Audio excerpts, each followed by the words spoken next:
और चलिए बढ़ेंगे आगे। एक और बड़ी खबर सामने आ रही है। प्रयागराज का दौरा करेंगे प्रधानमंत्री नरेंद्र मोदी और 13 दिसंबर को संगम नगरी में वो नजर आएंगे, जहां तमाम इसको लेकर के तैयारियां हो रही है। और प्रधानमंत्री के आगमन से पहले देखिए प्रयागराज का जो ये दौरा है कई मायनों में अहम बताया जा रहा है। महाकुंभ की औपचारिक तौर पर शुरुआत करते हुए नजर आएंगे। 6000 करोड़ की परियोजनाओं की सौगात देंगे।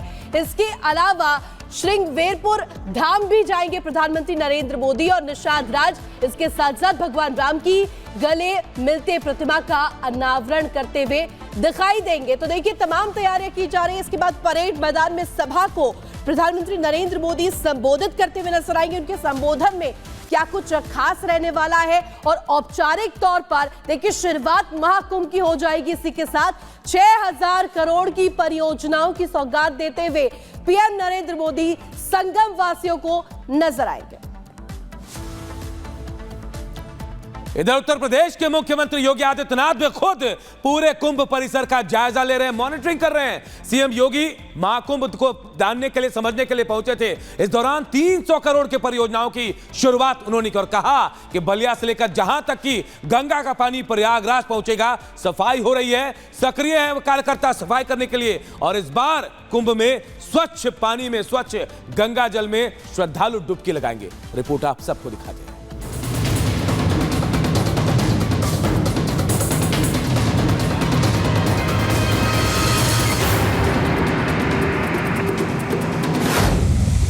मोड में योगी, महाकुंभ में ताकत झोंकी।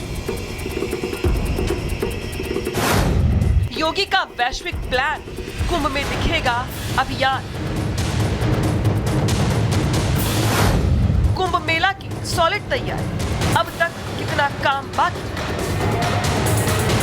2 महीने बाद महाकुंभ होने वाला है, उसकी तैयारियां जोरों पर है। कुंभ मेले के लिए दिन रात काम चल रहा है और इन कामों पर सूबे के मुखिया की पैनी नजर है।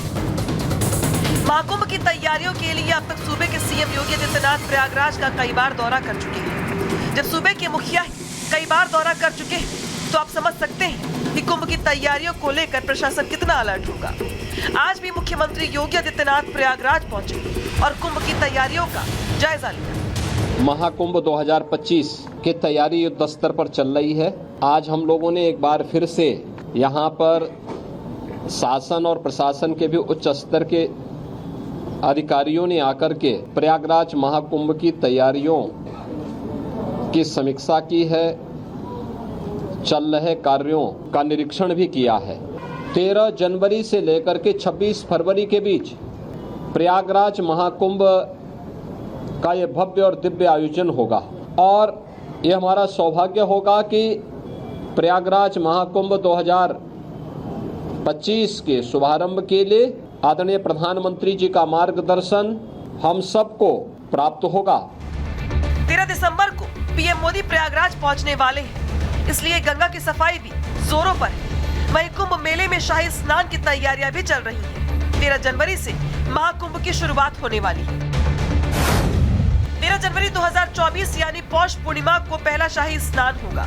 वहीं 4 जनवरी 2025 यानी मकर संक्रांति को दूसरा शाही स्नान होगा, जबकि 29 जनवरी 2025 को मौनी अमावस्या को तीसरा शाही स्नान होगा।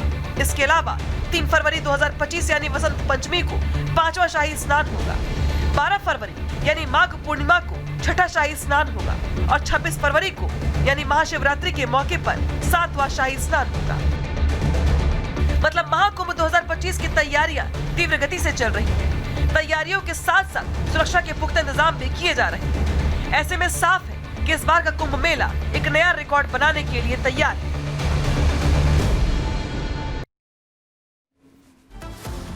और चलिए बात कर लेते हैं बांग्लादेश की। बांग्लादेश सुलग रहा है। अगस्त महीने से वहां पर हिंदुओं पर अत्याचार जारी है। हिंदुओं के घरों को टारगेट किया जा रहा है, उन्हें आग के हवाले किया जा रहा है। ऐसी तस्वीरें भी लगातार, संवेदनशील तस्वीरें जो सामने आ रही है वो यहां पर भारत के हिंदुओं को भी परेशान कर रही है। लेकिन इस बीच देखिए जमात ने भी अब दबाव बनाना शुरू कर दिया है। सीधे सीधे कह दिया है इस्कॉन मंदिर को बंद करिए। पूरा मामला क्या है, रिपोर्ट देखिए।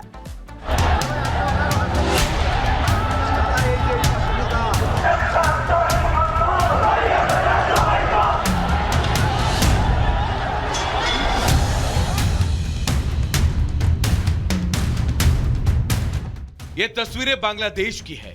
एक तरफ हिंदू समाज है सड़कों पर, तो दूसरी तरफ प्रदर्शनकारियों पर कट्टरपंथी गुंडे हमला कर रहे हैं। हिंदुओं पर लाठियों से हमला कर रहे कट्टरपंथियों ने हिंदुओं के घरों को भी निशाना बनाया। चटगांव में तोड़फोड़ की, कई हिंदुओं के घरों को निशाना बनाया। ये सारा हंगामा उस वक्त शुरू हुआ जब इस्कॉन के प्रमुख चिन्मय दास को वहां की सरकार ने गिरफ्तार कर लिया। वहां की सरकार का आरोप है कि चिन्मय दास ने रंगपुर में रैली की और वहां के हिंदुओं को भड़काया। वहीं चरमपंथियों का आरोप है कि चिन्मय दास ने राष्ट्रध्वज का अपमान किया।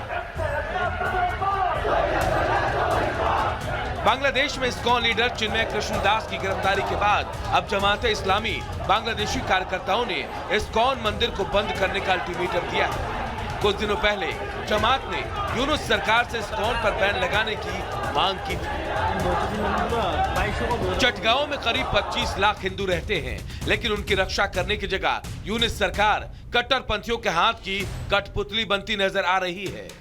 अब ऐसे में सवाल है कि हिंदुओं को लात और घूसों से क्यों पीटा जा रहा है? हिंदुओं के बांग्लादेश में कौन करेगा रक्षा? वैसे तो बांग्लादेश के हालात को लेकर पूरी दुनिया में चर्चा हो रही है। उधर केंद्रीय मंत्री गिरिराज सिंह ने बांग्लादेश के हालात को लेकर चिंता जाहिर करते हुए यूएन को संज्ञान में लेने की बात कही है। बांग्लादेश में जो घटना घट रही है, ये जैसे पाकिस्तान में हिंदू खत्म हो गया, बांग्लादेश में भी कट्टरपंथियों के दबाव में वहाँ की सरकार आ गई है। ये कट्टरपंथी हमारे हिंदू बेटियों के साथ तंग बने, उनकी इज्जत लूट रहे हैं, मंदिरें तोड़ रहे हैं, हत्याएं कर रहे हैं, जो समाचार आ रहा। अब समय आ गया है कि अब संयुक्त राष्ट्र संघ को भी इस पर संज्ञान में लेना चाहिए। पुलिस भी उनमें सहायता कर रही है, दंगाइयों की सेना भी कर रही है, और उनमें जो जिहादी तत्व हैं वो तो कर ही रहे हैं।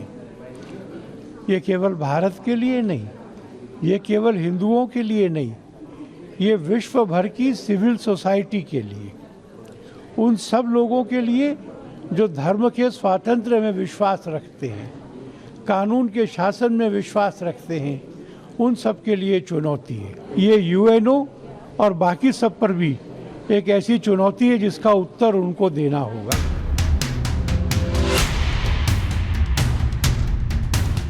भारत की तरफ से 68 रिटायर्ड जजों, आईएएस, आईपीएस समेत कई लोगों ने प्रधानमंत्री मोदी को पत्र लिखा है।